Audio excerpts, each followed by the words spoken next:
Good morning sir. Good morning, good morning. তা তোদের খবর কি রে? আপনি তো অনেক দিন পর ক্লাসে আসলেন স্যার। আপনি কি কোথাও গিয়েছিলেন স্যার? আরে না না, কোথায় যাব? কয়েকদিন একটু বাড়িতে ছুটি কাটালাম, যে তোদের অত্যাচার। কই না তো স্যার, আমরা তো অত্যাচার করি না। অত্যাচার করিস না? কেউ তো লেখাপড়া করিস না, আসলে তো পারিস না। আমার চুল তোদেরকে পড়াতে পড়াতে সাদা হয়ে গেল রে। সব স্যারই তো কলপ মাখে, আপনি কলপ মাখবেন না তো সাদা তো লাগবেই স্যার। এই তো, এক কথার আর এক উত্তর। তো যাই হোক, লেখাপড়া সবাই করেছিস তো? জি স্যার, করেছি স্যার, আপনি প্রশ্ন ধরতে পারেন স্যার। আচ্ছা বলতো, বিশাল তেলেসমাতি, জোড়া দিলে ছোট হয়, কাটলে হয় বড়, এটা কি? বিশাল তেলেসমাতি, জোড়া দিলে ছোট হয়, কাটলে হয় বড়। স্যার, একটু কি ক্লু দেওয়া যাবে স্যার? বল বল, কি ক্লু চাচ্ছিস তুই? স্যার, এটা কোথায় দেখা যায় স্যার? আরে এটা গ্রামে গঞ্জে হাটে ঘাটে বাড়ির কাছে সবখানে দেখা যায়, এটা না হলে চলবেই না। বাড়ির কাছে হাটে ঘাটে সবখানে দেখা যায়, এটা ছাড়া চলবেই না স্যার। এখানে কি আমরা গোসল করি? এই ধরে ফেলেছে রে, তো একেবারেই ধরে ফেলেছে। এত তো ক্লু দেওয়া যাবে না, তুই পারলে বল, না পারলে বল যে পারবো না। বুঝতে পেরেছি, এটা হবে পুকুর স্যার। এই তো পারলি। এই প্রশ্নটার উত্তর দিতে এত সময় লাগে, আর এই কয়েকবার ক্লু চায়?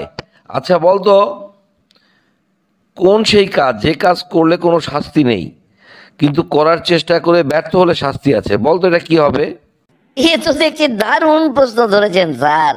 কোন সেই কাজ যা করলে শাস্তি নেই কিন্তু করার চেষ্টা করে ব্যর্থ হলে শাস্তি আছে? আরে এ তো দেখি তুই ইয়ারকি মারছিস। ইয়ারকির কি হলো রে? উত্তর পারলে উত্তর দে, না বললে পারলে বল যে পারবো না। এই প্রশ্ন কালকেই পড়েছি স্যার। এই প্রশ্নের উত্তর কি আর ভুল হয়? এটা হবে পায়খানা স্যার। কালকে পড়েছিস, উত্তর দিবি, তো হাসার কি হলো? প্রশ্ন তো প্রশ্নই। আচ্ছা বলতো, কোন সাগরে জল নেই?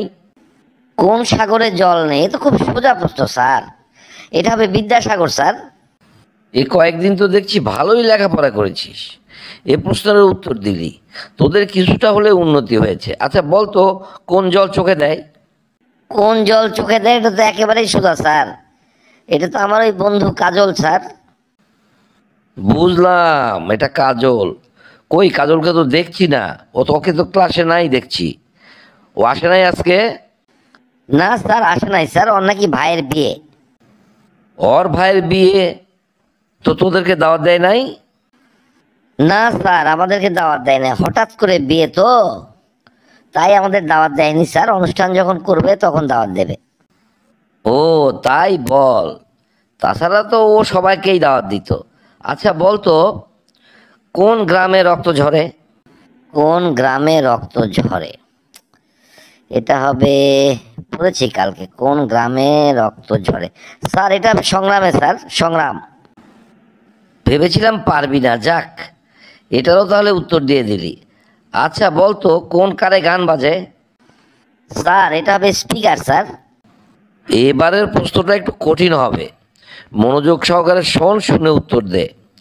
আচ্ছা বলতো, কোন সে ফল মানব সংসারের বোটা কেটে দিলে তবে দিনে দিনে বাড়ে? কি হবে এটা? স্যার, এটাও পড়েছি স্যার, এটা হবে মানুষ। এখনই ঘন্টা বাজবে, আজকের শেষ প্রশ্ন।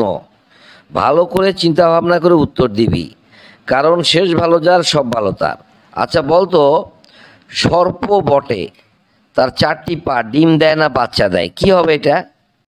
শেষ প্রশ্নটাতে আটকে গেলাম, মনে হয় পারবো না। প্রশ্নটা হচ্ছে, সর্প বটে, তার চারটি পা, ডিম দেয় না বাচ্চা দেয়। এটা আবার কি জিনিস রে বাবা? এটা তো কিছুতেই পারবো না, কোথাও পড়িনি। না স্যার, পারবো না স্যার। এই জন্যেই তোদেরকে বলেছিলাম, শেষ ভালো যার সব ভালো তার। পারলি না তো শেষ প্রশ্নটার উত্তর দিতে, দেখ ঘন্টা এখনই পড়বে। তো যাই হোক, বন্ধুরা আসুন তো কমেন্ট বক্সে, আমার এই ছাত্রটাকে শিখিয়ে দিন এর উত্তর কি হবে। প্রশ্নটা হচ্ছে, সর্প বটে, তার চারটি পা, ডিম দেয় না বাচ্চা দেয়। যে যে পারন, কমেন্ট বক্সে এসে উত্তরটা জানিয়ে দিন। আর সবাই ভালো থাকুন, সুস্থ থাকুন। আল্লাহ হাফেজ।